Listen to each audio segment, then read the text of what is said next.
নমস্কার বন্ধুরা, রাখির খুঁটিনাটিতে আপনাদের সবাইকে স্বাগত। আজকে আমি তৈরি করছি বেগুন বাহার। তার জন্য আমার লাগছে বেগুন। আমি বেগুনটাকে লম্বা করে কেটে ভালো করে ধুয়ে নিয়েছি। এবার এর মধ্যে সামান্য লবণ আর হলুদ দিয়ে বেগুনগুলোকে ভালো করে মাখিয়ে নিচ্ছি। এবার কড়াইটা গরম হয়ে গেলে আমি সরষের তেল দিয়ে দিলাম। এর মধ্যে আমি 5 ফোড়ন দিয়ে দিলাম, একটা তেজপাতা দিয়ে দিলাম, একটা শুকনো লঙ্কা দিয়ে দিলাম আর কয়েকটা কাঁচা লঙ্কা চিড়ে দিয়ে দিলাম। এবার একটু নাড়াচাড়া করে বেগুনগুলোকে দিয়ে দিলাম ভাজতে। এই বেগুনগুলোকে এবার আমি লাল লাল করে ভেজে নিব একদম।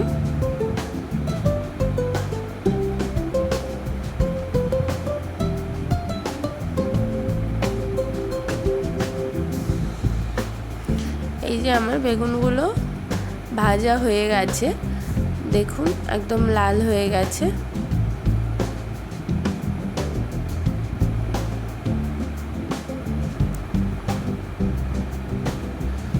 এই সময় আমি অল্প সর্ষে আর পোস্ত বেটে দিয়ে দিলাম।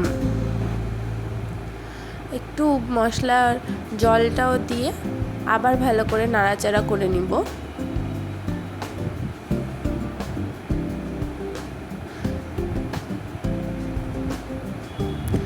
এবার আমি এখানে পরিমাণ মতো লবণ দিয়ে দেব আর একটু চিনি দিয়ে দেব, দিয়ে আবার একটু ভালো করে নাড়াচাড়া করে নিতে হবে।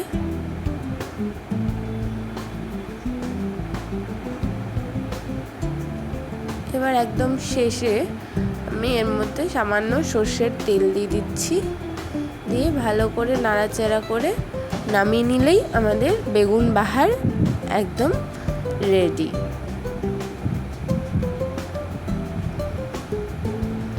দেখুন কি সুন্দর হয়েছে, খেতেও খুব সুন্দর, দেখতেও খুব সুন্দর হয়েছে। আপনারা অবশ্যই বাড়িতে এটা বানিয়ে দেখবেন। গরম ভাতে এটা খুব সুন্দর লাগে খেতে। আর ভালো লাগলে অবশ্যই লাইক করবেন, কমেন্ট করে আমাকে জানাবেন আর সাবস্ক্রাইব করবেন। পাশে থাকার জন্য ধন্যবাদ।